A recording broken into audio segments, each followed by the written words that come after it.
Kom ons bid gou vir die geldjies. Dankie liewe Jesus vir elke sent wat ons na U toe kan bring. Alles behoort tog aan U en laat dit gaan na daar waar dit nodigste is. Amen.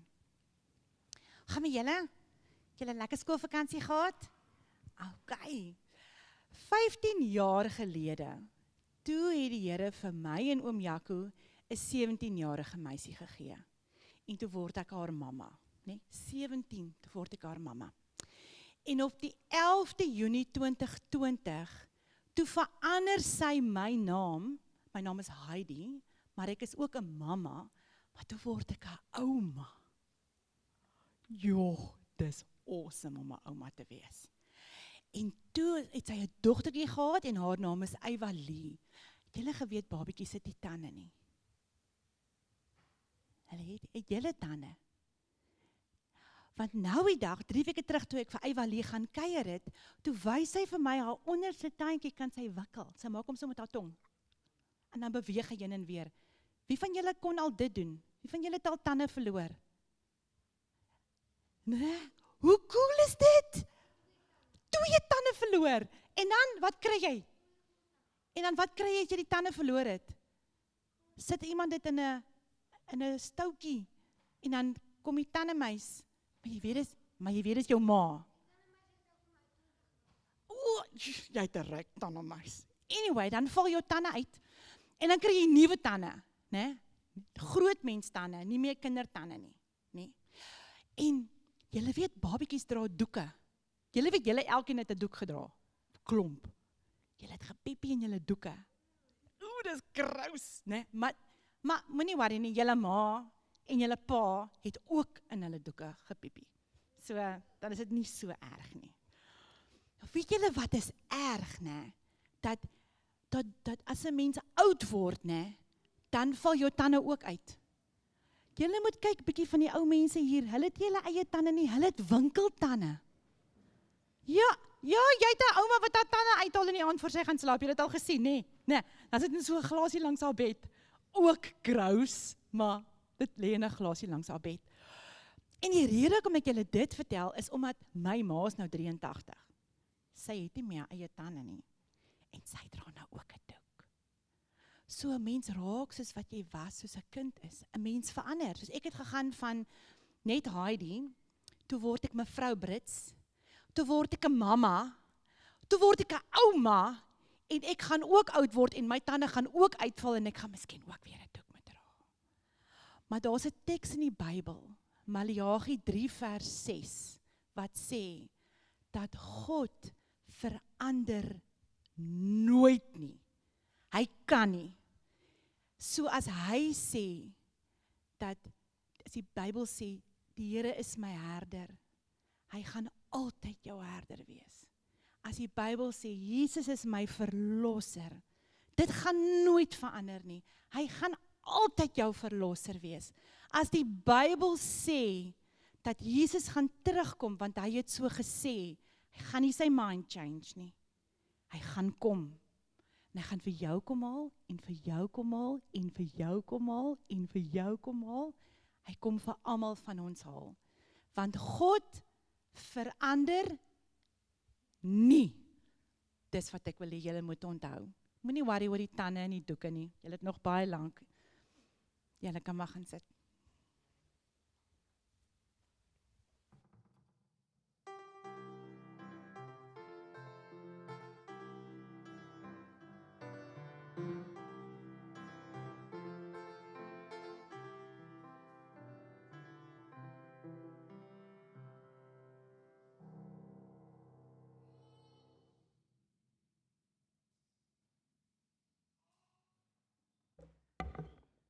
Môre, maar almal vir wie ek gemôre het nie. Oom Ronnie, ek is so bly om jou te sien.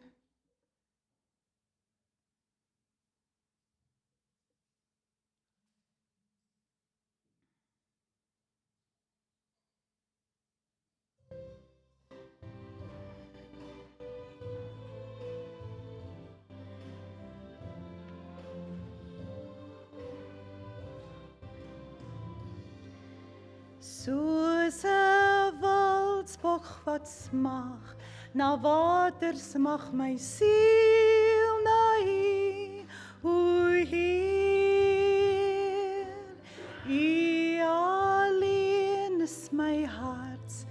verlang en ek bring aan U die eer. U alleen is my bron van krag, aan U in woordigheid wil ek smag. U alleen is my hart, verlang en ek bring aan U die eer.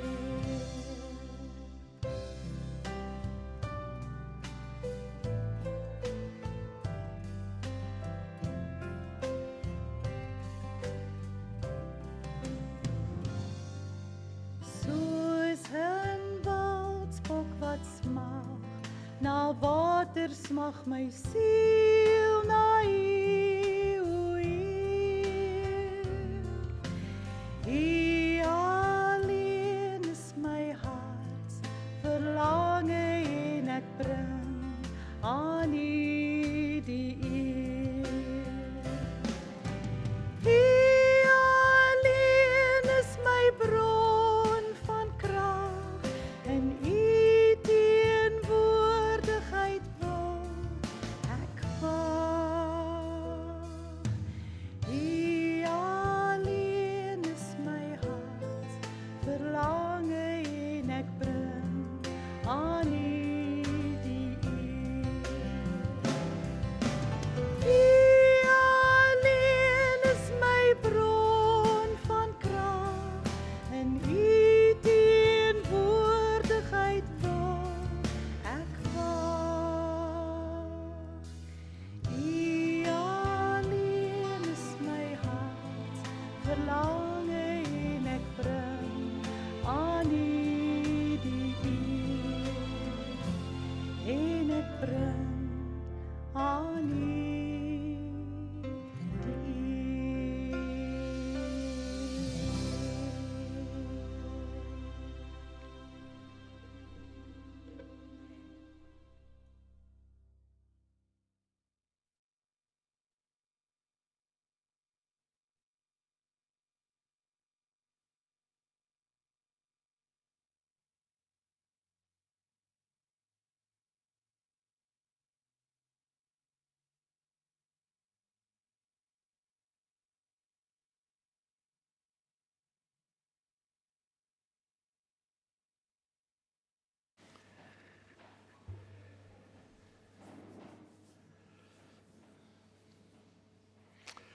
Ai, die Here het Jan vir jou mooi sangtalent gegee.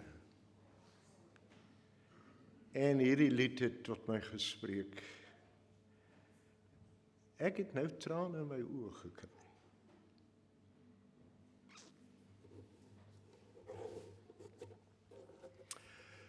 Hulle betrap haar poedelnakend tussen die lakens met 'n man. Gryp haar. Moenie dat sy wegkom nie, sê die tempelwagte. En die man wat betrokke was, het vinnig spore gemaak. En daar was niks gedoen om hom aan te keer nie. En sy weet wat haar straf is. Hulle gaan haar nou buitekant die stad met klippe doodgooi. Maar tot haar verbasing dwing hulle haar in die rigting van die tempel en hulle daag haar daar voor Jesus. Sy was so skaam dat sy bewend op haar knieë gegaan het sonder om op te kyk. Toe sy die man sien met wie sy saam in die bed was, onder die skrifgeleerdes en die fariseërs, wat haar vyandig aankla, toe besef sy dat hierdie hele ding was 'n stryk gewees. Nou waarom sou die Joodse leiers dit wou doen?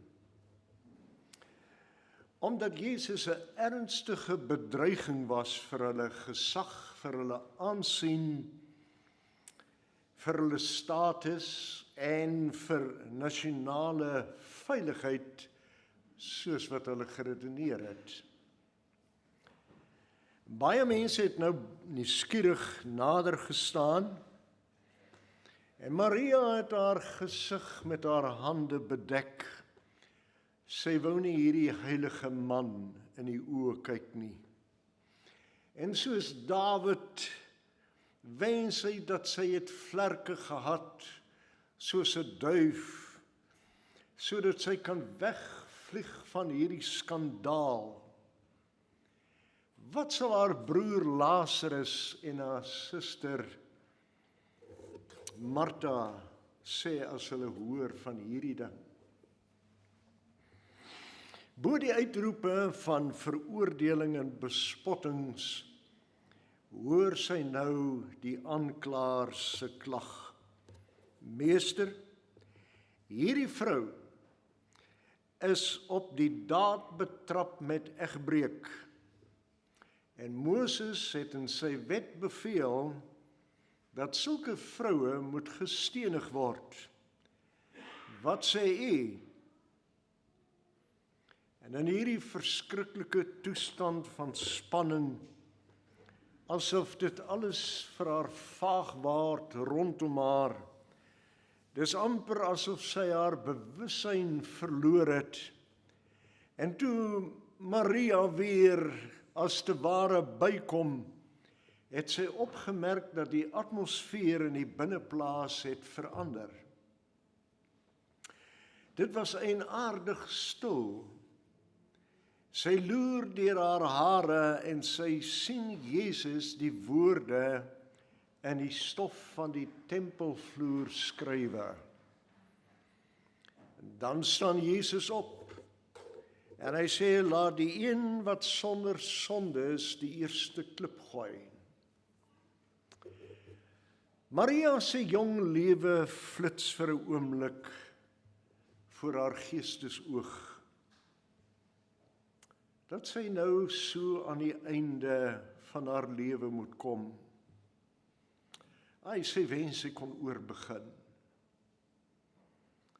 Vriende, net een verkeerde besluit en jy kan huil vir die res van jou lewe. Maar net een regte besluit kan jou laat lag vir die res van jou lewe. Besluite is so skeniere. Besluite is so skeniere aan 'n deur, wat vir jou oopmaak en wat vir jou toemaak.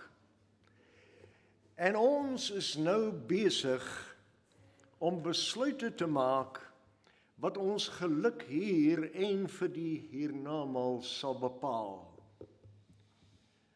Maria het geweet haar uur het nou aangebreek. Haar lot is bepaal. Haar naam beteken Maria. Dit beteken bitter. En was haar lewe tog nie bitter nie. Nou is sy ook in bitter skaamte. Sy kan nie meer teruggaan daar na die kruispad waar sy dodelike verkeerde besluite geneem het nie. Sy krimp ineen, want sy verwag dat die klippe nou soos 'n haalstorm op haar gaan neerstort, maar in plaas daarvan sien sy deur haar trane dat iemand sy klip neergooi en wegstap. Sy sien Jesus weer neerbuig en voortgaan om in die stof van die tempelvloer te skrywe. Sy luister na die fluistering van die mense wat al minder rondom haar word. Wat skrywe hy? Hy het die kern van die tempelleiers se sonde kortliks opgesom. En dit vir almal om te sien. En rooi van skaamte stap die laaste persoon weg. En al wat oorbly is Jesus en Maria En dit is wat altyd gebeur in jou tye van krisis. Al wat oorbly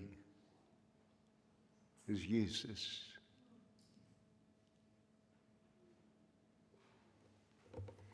En op haar knieë sien nou die geheime sondes van die tempelleiers in die stof geskrywe. Sy kyk weer met skok en sy sien haar eie sonde is ook geskrywe in die stof. En 'n warboel van emosies en trane kyk sy op. En Jesus sê vir haar, Maria, ek vergewe jou. Jy is vry om huis toe te gaan. Maar moenie meer voortgaan met jou sondige en losbandige lewe van prostitusie nie. En op daardie oomblik waai daar so 'n ligte windjie in die tempel binne en die woorde wat geskryf is, egbreker, word in die stof weggewaai. En dit is wat Jesus Christus vanmôre vir jou en vir my wil doen. Jy vra om vergifnis en dan is jy vry.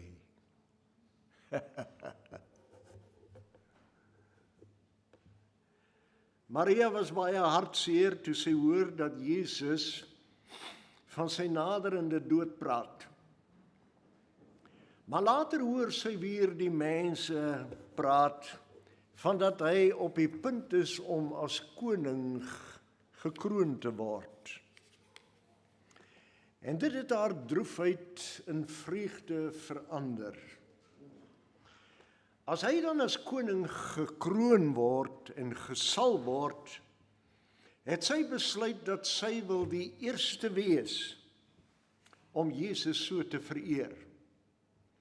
En sy gaan koop toe die duurste reukolie beskikbaar op die mark.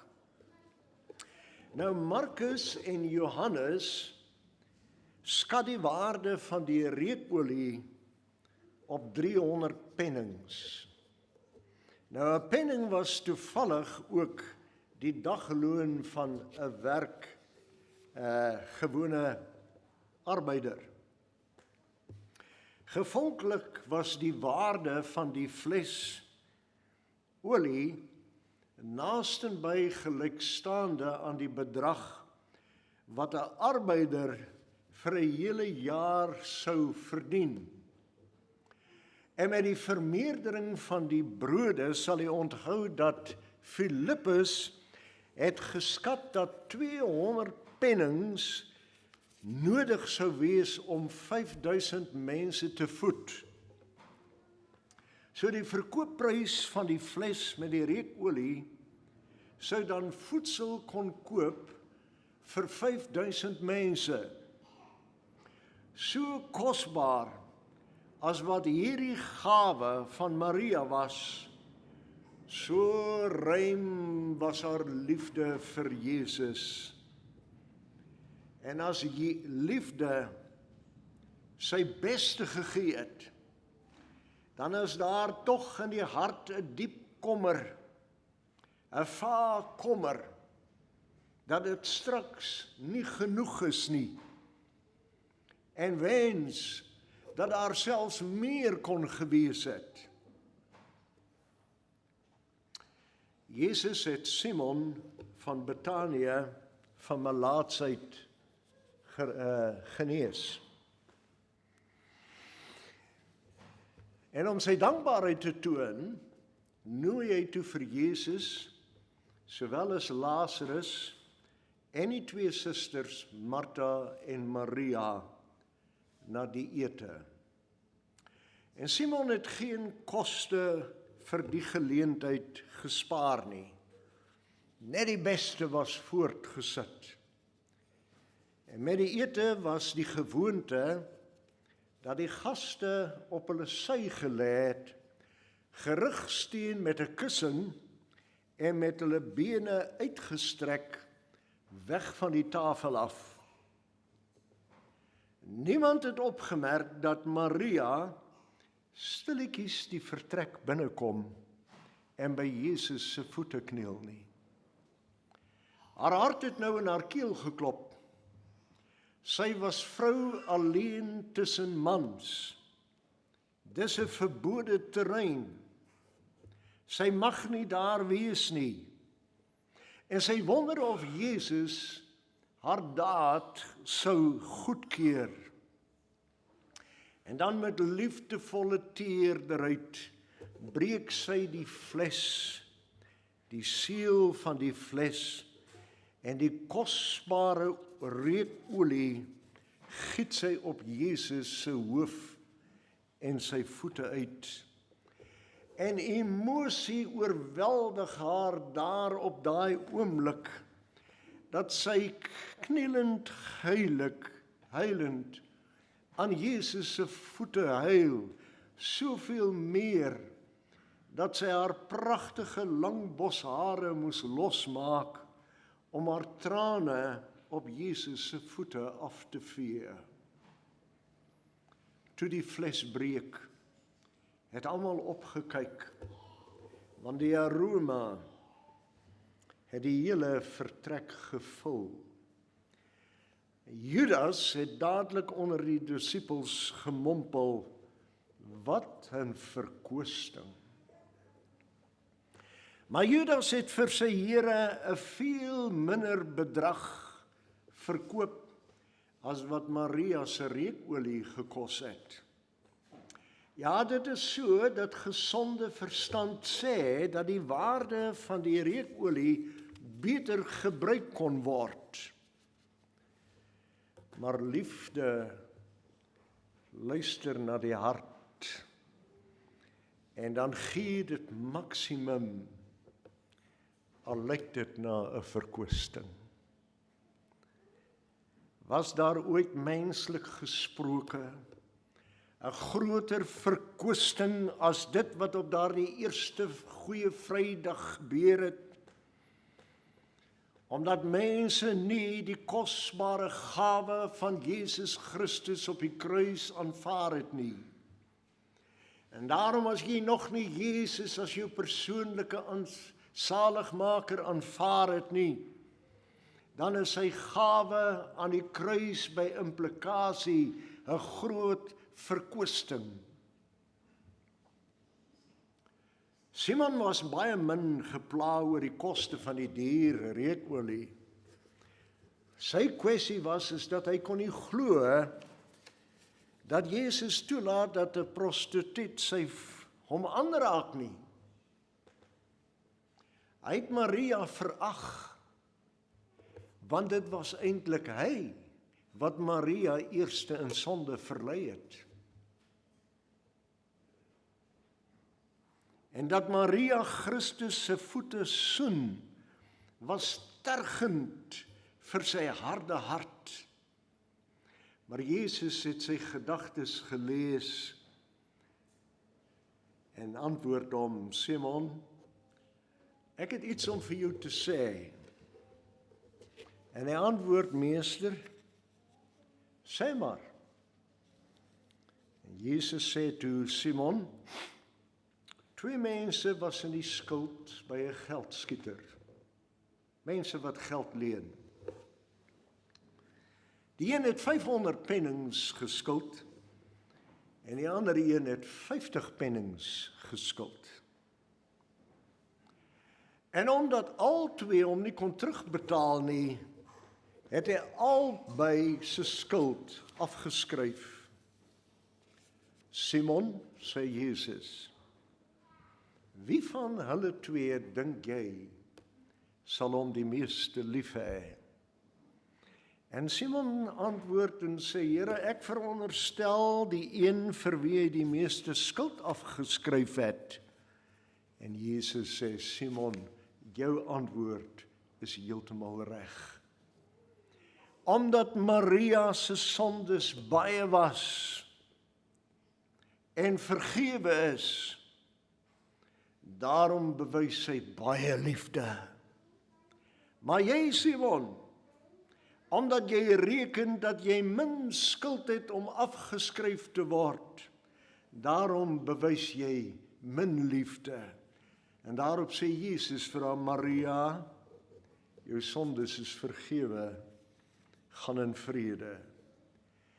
U sien groot sondaars wat vergewe is, bewys baie liefde.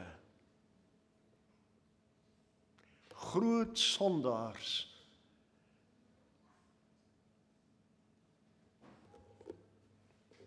wat vergewe is, bewys baie liefde.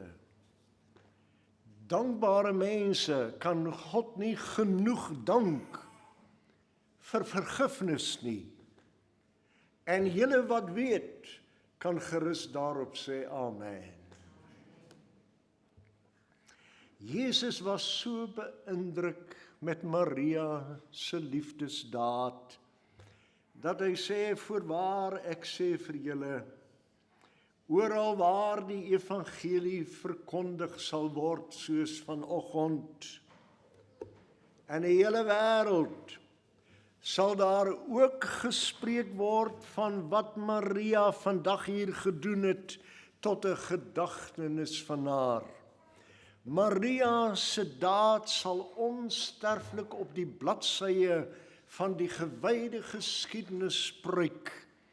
Tot die einde van tyd toe sal die kosbare fles van reukolie die verhaal van God se oorvloedige verlossing en liefde vir die mensdom vertel.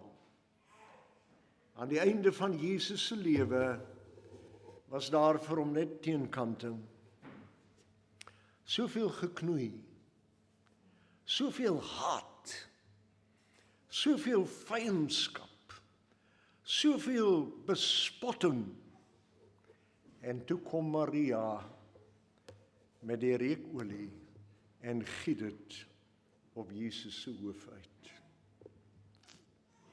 Maria, die beste gawe waaroor sy beskik het, oor Jesus uitgestort, en weldra sou Jesus toe ook oor die beste gawe wat hy beskik het, naamlik sy lewe vir haar op Golgotha uitstort. Nie pragtig nie. Die salwing van Jesus deur Maria leer ons dikwels dat dit 'n geval van nou of nooit is. Geleenthede wat vandag bestaan, sal môre verby wees. Daar is sommige dinge wat jy enige tyd kan doen, maar daar is ander dinge wat ons net eenmal die geleentheid kry om te doen. En as daardie geleentheid verby is dit vir altyd verby. Maria het hierdie een geleentheid gekry om die beste gawe vir Jesus te bid.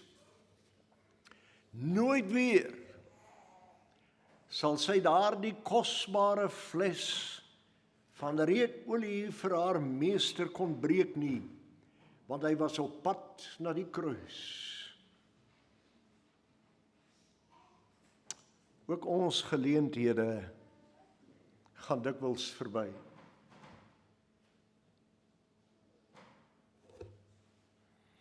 Ons het sulke mooi voornemens. Voornemens om 'n woord te spreek, om 'n daad te verrig, om 'n besoek af te lê, maar daar kom niks van nie. En dan verander die omstandighede en die persoon aan wie ons die goeie wou doen, verdwyn van die toneel. Die tyd is verby om daardie goeie voorneme uit te voer. Ek het 'n begrafnis waargeneem hier in Stikland. Dit was nie mense van ons kerk nie, want hulle het nie aan 'n kerk behoort nie, en Toe vra hulle vir my om die begrafnis te neem. En terwyl die kus besig is om te sak in die gat, toe skree daar 'n jong vrou uit die gehoor uit. Prediker, asseblief, stop. Maak net hierdie deksel nog net eenmal oop. Nog net hierdie een keer. Goeie voornemens is verby. Eendag gaan jy iemand vir die laaste keer vasdruk.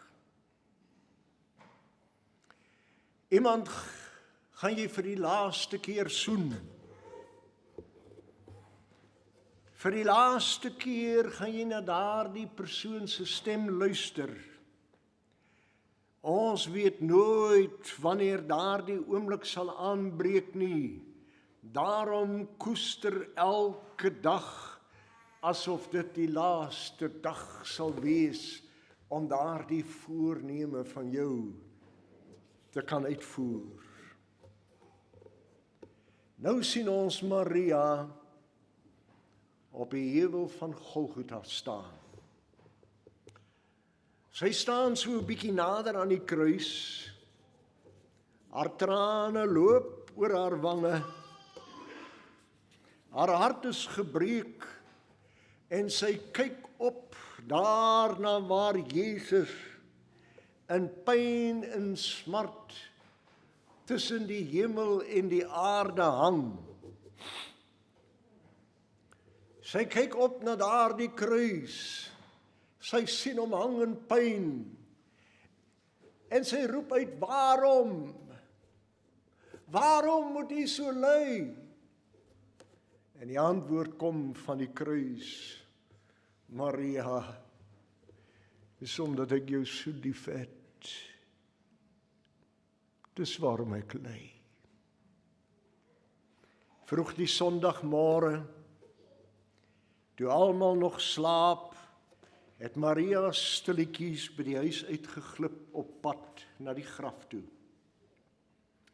En toe sy daar aankom, het sy met skok ontdek dat die grafsteen is weggerol. Toe sy by die graf inloer, sien sy 2 engele en vra vir haar, waarom huil jy?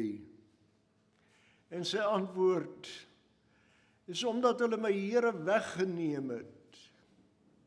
En ek weet nie waar hulle hom neergelê het nie. Baie mense roep, soos Maria in wanhoop uit, hulle het my Here weggeneem. Ek weet nie waar hulle hom neergelê het nie.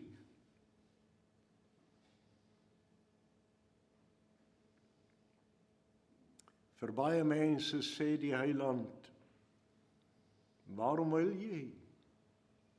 Vir wie soek jy? Want Jesus is langs ons, maar ons traan verblinde oë sien hom nie raak nie. Hy praat met ons, maar ons verstaan nie en ons luister nie. Nou draai Maria weg van die engele, toe nog 'n stem haar aanspreek. Vrou, waarom huil jy? Vir wie soek jy? En deur haar betraande oë sien sy 'n man, en sy dink dit is die tuinier. En sy antwoord hom, meneer, as u hom weggeneem het, sê vir my. En dan sê Jesus in sy bekende stem, Maria. Daar's net een wat daardie naam so kan uitspreek en dit is Jesus. Maria. En toe sy haar omdraai, sien sy die lewende Christus voor haar in 'n blydskap, val sy aan sy voete en sy roep uit, Rabboni, Rabboni. My meester. Niemand kan dieselfde wees as hy met sy bekering Jesus Christus gesien het nie.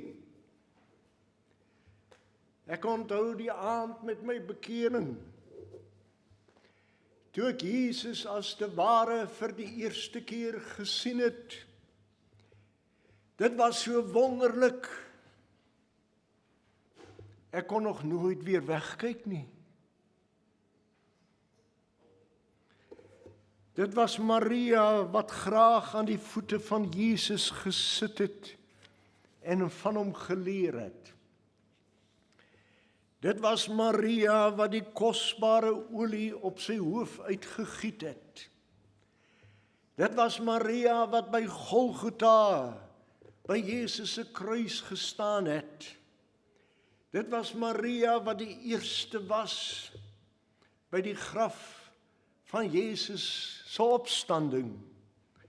Dit was Maria gewees wat eerste die opstanding van Jesus aan die wêreld verkondig het.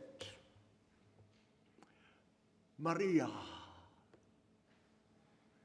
jou sondes is vergewe.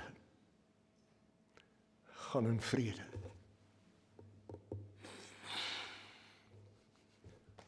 Linda was opgewonde. Sy was ekstaties van vreugde. Want jy sien, haar man Steve het pas die Ohio staatslotery in Amerika gewen.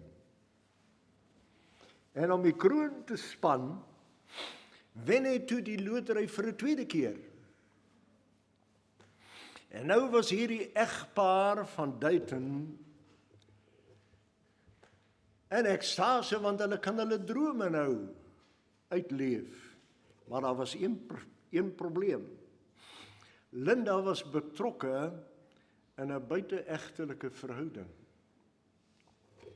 Sy wou nie afsien van die miljoene dollars wat haar man gewen het nie, maar sy wou ook nie haar verbode verhouding beëindig het nie. Jy sien, sy wou haar man Steve se geld hê, maar verder het sy nie belang gestel in hom nie. Die lotery geld het Linda se denke beginne oorheers. Sy het geesdriftig planne gemaak om die geld in die hande te kry. En toe huur sy 'n boef om haar man te vermoor. Terwyl sy eendag telefonies haar plan met haar minnaar bespreek, luister haar 20-jarige seun die gesprek af.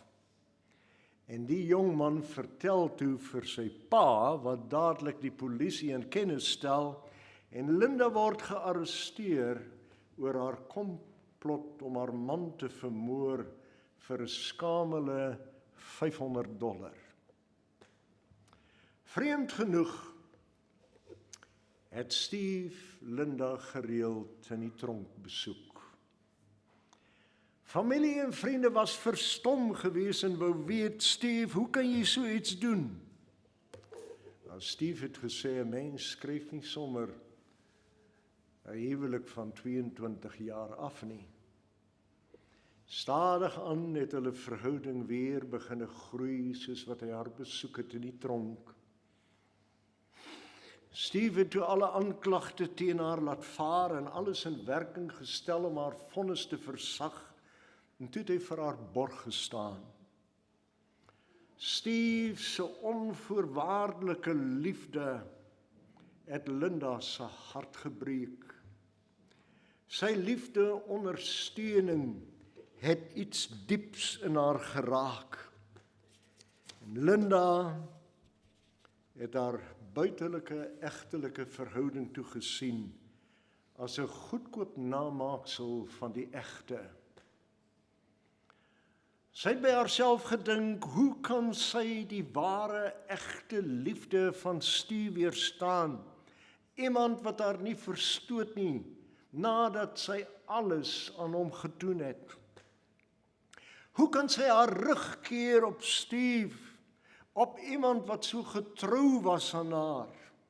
Sy kon nie. En toe die tronkdeure daardie dag vir Linda oopswaai, was Steve daar om haar te ontmoet. Sy het haar arms om hom gewerp en deur haar trane gesnik, asseblief Steve, moet my nooit los nie. Hulle vriende het gedink dat hulle is van loetjie getik, maar Steve het hierop geantwoord, liefde is mos 'n toestand van waansin. Jy kan nie liefde verklaar nie. Is daar iemand wat jou so onvoorwaardelik liefhet?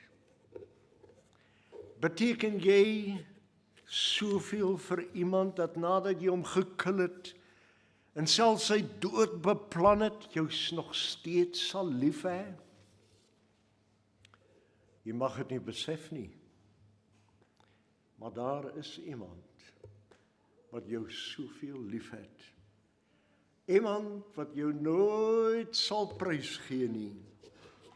En die verhaal van Maria bevestig dit. Die Bybel sê dat Jesus het haar 7 maal opgetel toe sy in sonde geval het. En Maria het telkens seker gebid, Here, vergewe asseblief my sonde. U het al hierdie pleidooi van my al seker 100 maal gehoor, vergewe my.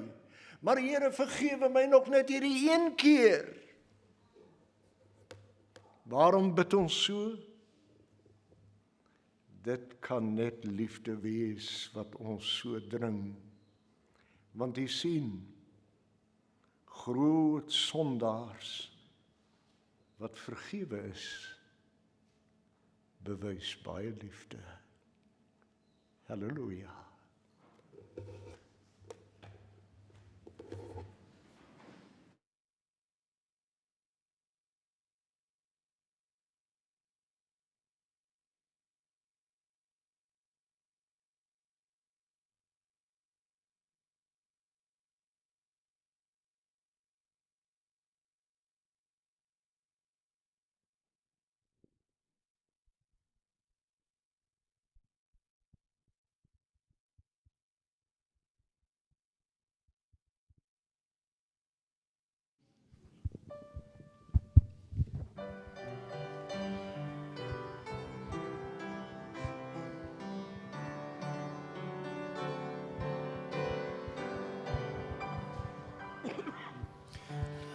Ek is so bly dat my hemelse Heer ons van ons liefde van Jesus wil leer. Wonderlik kom deur sy woord tot my vry. Grote van almal is Jesus met my. Ek is so bly want Jesus met my. Jesus min my, Jesus min my. Ek is so bly want Jesus min my. Jesus bemin ook my. Al sou ek wegdwaal in sonde en kwaad, Jesus se liefde sal my nooit verlaat. Ek het vir Jesus waarheen ek kan vlug. As ek verdwaal, bring sy liefde my terug. Ek is so bly want Jesus min my. Jesus min my, Jesus min my. Ek is so bly want Jesus min my. Jesus bemin ook my. As daar maar een lied is wat ek kan sing, as ek daarbowe my dank aan hom bring, dan sal my lied deur die ewigheid bly. O wat 'n dierbare Jesus min my. Ek is so bly want Jesus min my. Jesus min my, Jesus min my. Ek is so bly want Jesus min my. Jesus bemin ook my.